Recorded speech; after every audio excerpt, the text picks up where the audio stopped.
अस्सलामुअलैकुम Nadreen.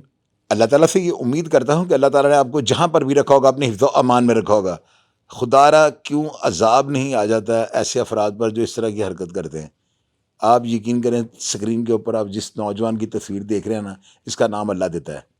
Coat Abdul मालिक के अंदर इस बेचारे की जो है ना, शरकपुर रोड पर कोई बड़ी मशहूर जो है डॉक्टर मंशा वाली गली, इसके अंदर इसकी दुकान थी मोबाइल शॉप की, सेल परचेज़ की, साथ रिपेयरिंग का भी इसने छोटा मोटा काम कर रखा था। इसकी दुकान के अंदर जो है ना कुछ डाकू यानी दो अफराद, जिनकी के सीसीटीवी कैमरे में वीडियो भी बन चुकी है और आप स्क्रीन पे देख रहे हैं। मैं पूरी वीडियो तो आपको नहीं दिखा सकता, लेकिन एक क्लिप और चंद तस्वीर आपको दिखाता हूँ। इन डाकुओं की जो है ना सीसीटीवी कैमरे की मदद से जो है ना वीडियो जो बनी गई होती है उसमें से तस्वीर ली जाती हैं। आप ये देखिए, इस एक डाकू की तस्वीर इतनी क्लियर आती है, लेकिन इसने ऊपर जो है ना वो कोरोना से बचने वाला जो मास्क होता है वो इसने ऊपर पहना हुआ है। अब हमारे अदारों के पास इतनी टेक्नोलॉजी आ चुकी है कि उन्होंने एआई टेक्नोलॉजी की मदद से ना इसके मास्क वाली तस्वीर को जो है बगैर मास्क के बनाया है। अब ये जो तस्वीर आप स्क्रीन पे देख रहे हैं, जो एआई जनरेटेड जो तस्वीर बनी है मास्क के बगैर, उसमें इस लड़के का हुलिया जो है ना या चेहरा कुछ इस तरह से दिखाया जा रहा है।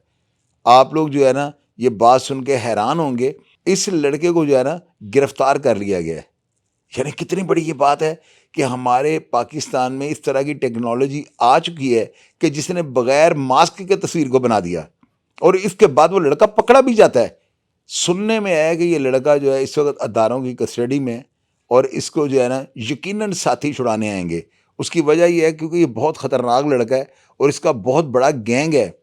और सुनने में ये भी बात आई है, यानी जिस ज़राए से हमें ये खबर मिली है उन्होंने ये भी बताया कि ये पुलिस अफसरान को धमकियाँ दे रहे हैं कि भाई आप इसको जो मर्ज़ी कर रहे हैं, हम इसको जो है ना यहाँ से भगा कर ले जाएंगे। तो ये सारी सूरत हाल है। तो इसमें आप ये देखें कि इसके साथ जो दूसरा हमराही मुलज़म था ना, उसको अभी तक पता नहीं लग सका।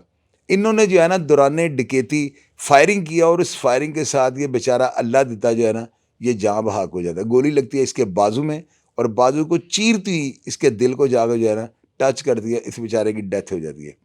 इसमें एक वीडियो मेरे पास मौसूल हुई थी जिसमें 1122 की गाड़ी आगे इसको फर्स्ट एड दे रही है, लेकिन वो वीडियो मैं आपको दिखा नहीं सकता हूँ। आप ये देखें कि कोट जो है अब्दुल मालिक के अंदर इस वारदात का हो जाना, मेरी नज़र में ये बहुत बड़ा एक वाक़या है कि ऐसे हालात में जब सीसीडी जो है पूरे ज़ोरों में हो और वो रोज़ बिल तरतीब, यानी हर रोज़ छुट्टी हो नहीं, 2-2 3-3 क्रिमिनल जहन्नम वासल कर रही हो, तो ऐसे में किसी को डकैती के दौरान कत्ल कर देना और उसके बाद एक बंदे का गिरफ्तार हो जाना, ये लम्हा फ़िक्रिया नहीं तो और क्या है। यानी कि दूसरा बंदा अभी तक क्यों गिरफ्तार नहीं हुआ, हो जाना चाहिए था। और ये अभी तक क्यों जहन्नम वासल नहीं हुआ, हो जाना चाहिए था। तो ये सारी चीज़ें जो है ना अदारों की कारकर्दगी पे सवालिया निशान है। ऐसे अफराद को तो मौका देने नहीं चाहिए। जब ये पकड़ा गया तो 2 मिनट के बाद ही ऊपर मौत के फरिश्ते इसको लेने आ जाते, तो मज़ा तो तब था ना। बिल्कुल गंद को जो है इस शहर से, इस सूबे से, इस मुल्क से ख़त्म होना चाहिए। और अगर हम अपने अदारों की हौसला अफजाई नहीं करेंगे बल्कि उनको क्रिटिसाइज़ करेंगे, तो कैसे आपको बेहतर नताइज देंगे। मुझे आप इस चीज़ का जवाब भी देना कि या तो आप अदारों की कारकर्दगी के ऊपर सवालिया निशान लगाना छोड़ दें, तो या फिर आप इनसे जो है ना तवक्को रखें कि ये आपकी मंशा के मुताबिक काम करने में अपनी कारकर्दगी भी दिखाएंगे और बेहतर से बेहतर नताइज भी देंगे। मुझे उम्मीद है कि इस तरह के कोई भी डकैत, चोर, कातिल जो है हमारी पुलिस से नहीं बच सकते और इसका भी वही हाल होगा जो दूसरे क्रिमिनल्स का हो रहा है। अगर आप इस वाक़या के बारे में कुछ जानते हो, और अल्लाह दिता के बारे में मैंने ये भी सुन रखा है, लोगों ने बताया कि ये 5 टाइम का नमाज़ी था और इसका एक भाई जो है ना वो बेचारा थोड़ा सा ज़हनी मरीज़ है, इसकी बूढ़ी वालदा है और ये बेचारा घर का वाहिद कफ़ील था। तो मुझे ये बताइए कितना बड़ा जुल्म है, ना ज़मीन फटी और ना आसमान गिरा।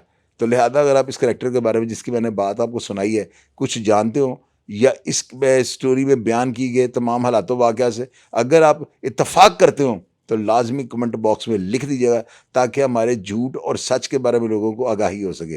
अपना ढेर सारा ख्याल रखिएगा जी। पाकिस्तान जिंदाबाद।